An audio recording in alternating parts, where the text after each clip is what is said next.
KVS और एनईवीएस के form filling start हो गई है।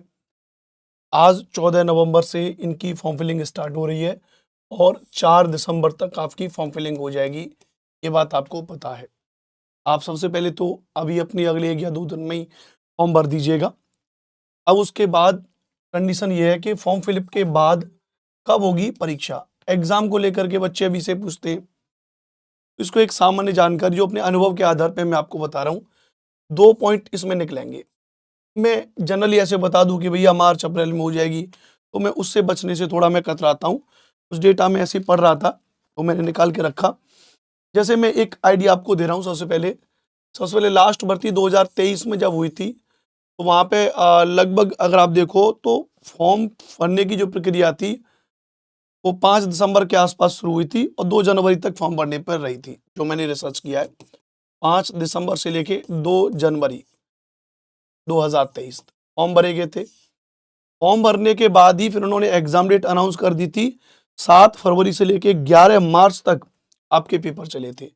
7 फरवरी से लेकर के 11 मार्च तक आपके क्या चले थे भैया, एग्जाम चले थे। यानी फॉर्म भरने से और एग्जाम के बीच लगभग कितने दिन का समय, 30 दिन का समय। ये डेटा तो था 2023 वाला।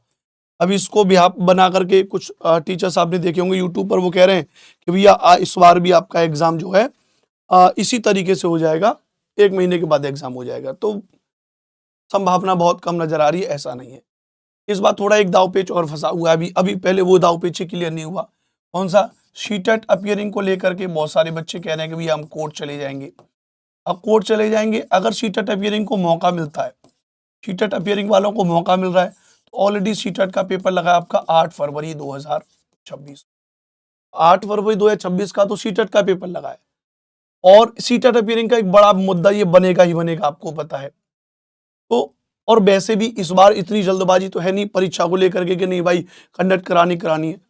तो मिनिमम आप मान के चलिए कि अगर इस वाले कंसर्न को भी आप देखें, सीटेट वाले इस वाले हिस्से से अगर आप देखोगे तो 4 दिसंबर को आपको फॉर्म भरा जाएगा। तो इसके हिसाब से तो जनवरी यानी फरवरी के फर्स्ट वीक में परीक्षा हो जानी चाहिए। फरवरी के पहले सप्ताह में, फरवरी का पहला दूसरा सप्ताह जो भी है, मतलब वो फॉर्म भरने का होना चाहिए। यानी आपको तैयारी के लिए लगभग वो 50 से 60 दिन दे रहे हैं। ऐसा एक अनुमान इससे निकल के आ सकता है। लेकिन ये सीटेट वाला मुद्दा भी है। सीटेट वाला मुद्दा भी खूब गर्मजोशी के साथ चल रहा है। तो हम ये बात नहीं कह सकते कि भैया ये हो जाएगा।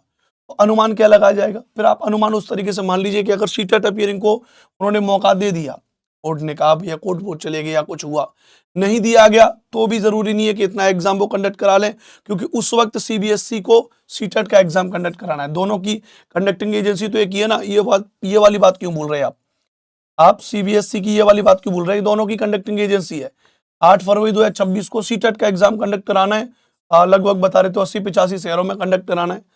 अगर उसी समय पर वो केवीएस कराएंगे अक्रॉस पूरी इंडिया में, तो ये भी थोड़ा गड़बड़ हो जाएगा, क्योंकि सीटेट पहले से निकला हुआ है, काफी विवादों में फंसा रहा है 1 साल में। तो पहली प्राथमिकता सीटेट को दी जाएगी। तो उसके आधार पर, अगर अनुमान के आधार पर कह दें भैया कि परीक्षा कब चली जाएगी, तो मान के चलिए मार्च के आसपास, मार्च अप्रैल में, है ना। मार्च और अप्रैल में परीक्षा होगी। लेकिन अब मैं इस पर कोई दावा तो कर नहीं रहा हूँ, ये मैं अपने अनुमान के आधार पर बता रहा हूँ, अपने कुछ बेसिक अनुभव के आधार पर बता रहा हूँ। मैं कभी फर्जी वीडियो नहीं बनाता। आप देखेंगे टीचर फर्जी वीडियो बनाएगा, अपने पेड कोर्स का प्रमोशन करेगा, पेड कोर्स ले लो। मैं कोई पेड कोर्स नहीं बेच रहा हूँ। आपके सवाल होते हैं, उस पर मैं रिसर्च करता हूँ, पढ़ता हूँ, कुछ कंटेंट देखता हूँ, उसके आधार पर वीडियो आपके लिए बनाता हूँ। तो जो मेरा अनुभव है कि मार्च अप्रैल के आसपास इसकी परीक्षा होगी।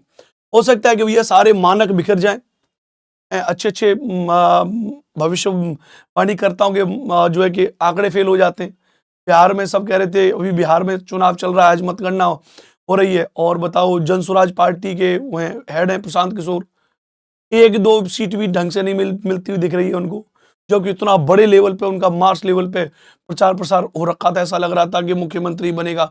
उन्होंने कहा कि भैया हमें सारी सीटों पर अपने बंदे लड़ाए हैं, सब जीतेंगे। क्या हुआ? सारे आंकड़े फेल हो गए। कभी कभी ऐसा भी हो जाता है। लेकिन क्योंकि सीटेट है तो हमको लग रहा है कि ऐसा नहीं होगा। या तो ये बिल्कुल ऐसा एक शॉर्ट नोटिस जारी करके दें भैया कि ये लोग जनवरी में एग्जाम कंडक्ट करा लें, जनवरी के मिड तक, जनवरी के लास्ट तक, जिसकी संभावना 2% भी नजर नहीं आ रही है। राइट। फिर फरवरी में सीटेट का एग्जाम है, तो ये लोग फिर उसके बाद फरवरी में सीटेट का एग्जाम, हालांकि 1 दिन में पेपर, ऑफलाइन का पेपर है सीटेट में, तो वो हो जाएगा। तो 2 4 6 5 10 दिन तो सीटेट के रिजल्ट को लेकर के उसमें निकल जाएंगे। तो फिर आप जाहिर सी बात है एक एग्जाम आपका मार्च और अप्रैल में जाएगा। लेकिन कभी भी पेपर हो, आप लोग अपनी सेल्फ स्टडी करो भैया, बढ़िया पढ़ाई कर लो, 2023 वाले पेपर को उठा लो, उसको मीडियम बना के अच्छे से पढ़ो। केवीएस में टीयर 1 टीयर 2 की तैयारी करा रहा हूँ। इसमें जो टीयर 1 में जीके जीएस वाला जो सेगमेंट है, टीयर 1 में जो आपका करंट अफेयर्स वाला जो सेगमेंट होगा, उसके लिए क्लास अपने इस चैनल पे शुरू कर रहा हूँ, जो आपकी प्रॉपर तैयारी फ्री में होती रहेगी। करंट अफेयर्स, जीके जीएस की सम्मिलित तैयारी, प्लस आप में से जो टीजीटी लेवल पे तैयारी कर रहे हैं, टीजीटी लेवल पे अगर आपका एसएसटी सब्जेक्ट है तो एक बार कमेंट बॉक्स में कमेंट कर दीजिएगा ऑफलाइन में, उसके लिए विधिवत तरीके से तैयारी एसएसटी की चल रही है। मेरे साथ में जुड़े रहें भैया, चैनल को सब्सक्राइब कर लें, बस इतना आप मेरे साथ में कर दें, इससे थोड़ा मनोबल हमारा भी बढ़ता है, आपका भी बढ़ेगा, समय पर आपको अच्छी जानकारी वाली वीडियोस भी मिलेगी। प्लीज चैनल को सब्सक्राइब करिए। केबीएस को लेकर कोई और आपका डाउट हो तो वीडियो के नीचे कमेंट करिए, मैं उस पर वीडियो बनाऊंगा। जय हिंद, वंदे मातरम।